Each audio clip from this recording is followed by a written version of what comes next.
Hello guys, welcome to next video of this playlist Python for beginners.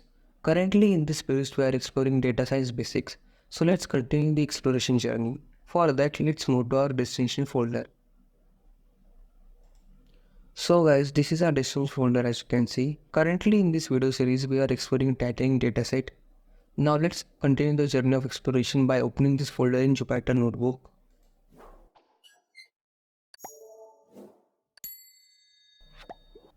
So as you can see, the Jupyter notebook has opened in this folder, and also I have opened this Titanic Jupyter file as you can see.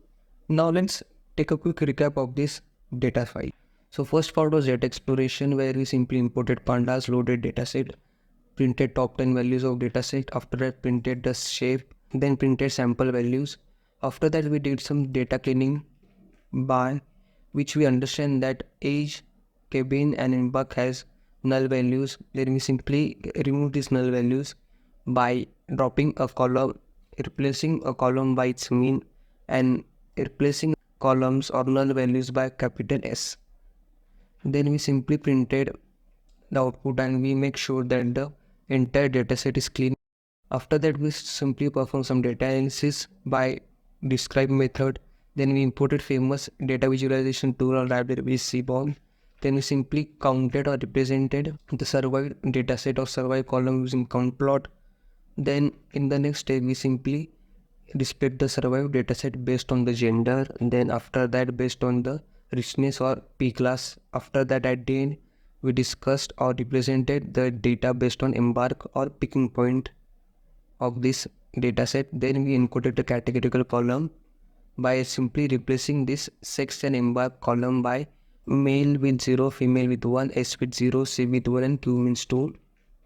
Then after that we simply represented or printed entire dataset and we saw that this sex column has been replaced from categorical to numerical as well as this embark, and we reconfirm this step by simply typing 10.info, where we know that sex was replaced by integer 64 and embark was also become integer 64 which was previously object. Then in the last video we simply separated the target and features. So the features were stored in variable x and target was stored in variable y. So x is not different because we are not running this cell. The features are p class, sex, age, C, parch, free or fair, embark. So these all are features, and the last column or just y contain only one column which is survived. So till now we have simply done this. Now let's do the main task of this project, which is model editing. So to do model training, we have to simply split the data into 2 parts, training and testing. So for that we have to install a package which is scikit-learn or scikit-learn. So to install a package, let's choose the command. So to choose the command, I simply Google the command which is pip install scikit-learn, and I have reached this website. So I will simply copy paste this installation command, type at exclamation mark and paste the command and simply run the cell. So it will take some time, but in my case the requirement is already satisfied, but in your case the package will get installed. And now let's import this package. So I simply type from scikit-learn dot model selection import trained test kit as TTS. So it is simply short form. So the command or cell has run successfully, which means the import is correct. Now let's divide the dataset in 4 different parts. So the 4 different parts will be xtrain, xtest, ytrain, ytest. I will type the entire command, then I will show you how the data is divided.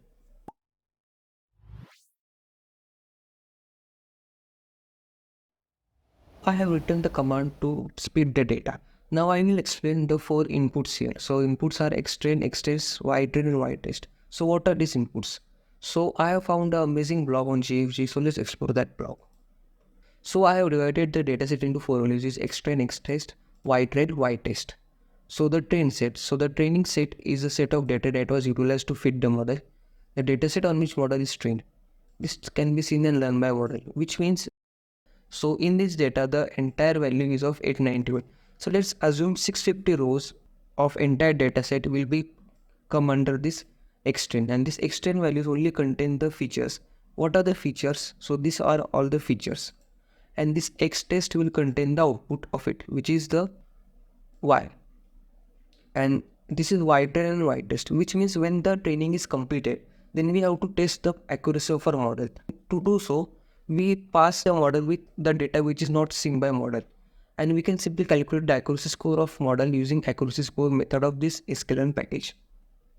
Now let's move back to GeoG block 17 to read the entire information. So test data is that the test dataset is a subset of training dataset that is utilized to give an accurate evaluation of final model fit. And validation set is the sample data from your model's training set that is used to estimate the model's performance while turning the model's hyperparameters. I very well know that you have not understood anything, but let's understand the same concept using practical demonstration. So these are the 4 inputs or variable names. Then I simply use this train test split, passed here x and y. So this x and y are simply these 2 values, x and y, as you can see this.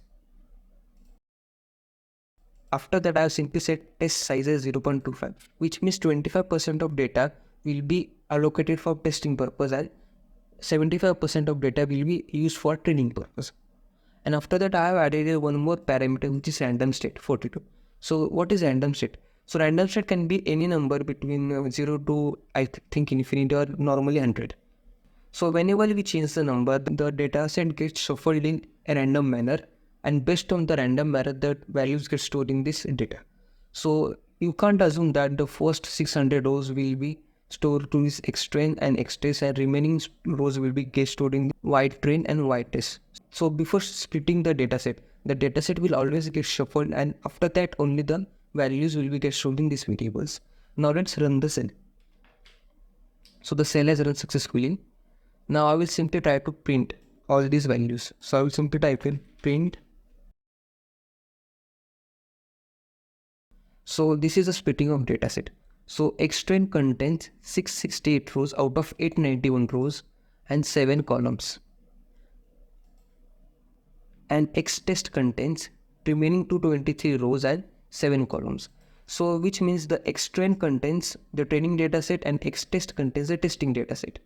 And on the similar hand, Y train contains the 668 rows and only 1 column, which is the Y column. So initially we will simply pass this X train and Y train to the model to learn. After that, we will simply pass this X test and Y test to test the accuracy of our model. So I hope you have understood the splitting of datasets. So random 668 rows are stored in this X train variable and remaining 223 rows are stored in this X test variable. After that, in Y train variable, 668 rows are stored that are similar to these rows, and the output of that row or target of that row is stored in several variable in this Y train, and similar goes with Y shape, as you can see. So I hope you have understood this. Now let's simply train our model. So to train our model, we have to first import that model. So let's import that model by typing this command. So the command name or import is from scikit-learn model import logistic regression. So the command is successful, as you can see. Now simply let's load the model in the Jupyter file. So the command is model equal to logistic regression and opening and closing circular brackets. So the model has been successfully loaded. Now we have to simply train the model. So to train the model, there is one method called as fit. So I will simply key here model.fit. And what we have to pass here, training dataset. So our training dataset is that X train and Y train. So simply let's pass that model. So X train and Y train. So X train contains the features and Y train contains the output of that features. So the model is successfully fitted, as you can see. And it's simply giving me a warning and not any error. This warning usually occurs because the training dataset is really very low. But at the end of the day, our model is prepared. In this video, we have successfully created the logistic regression model, which is trained on our custom dataset. So that's all for today's video. If you face any queries while training your model or any loading your model or anything related to this video or this entire playlist, you can simply message me on Instagram or in comment section below. Also, the source code of today's video is available in video description. You can definitely check out that. Here comes the end of this video. Thanks for watching this video.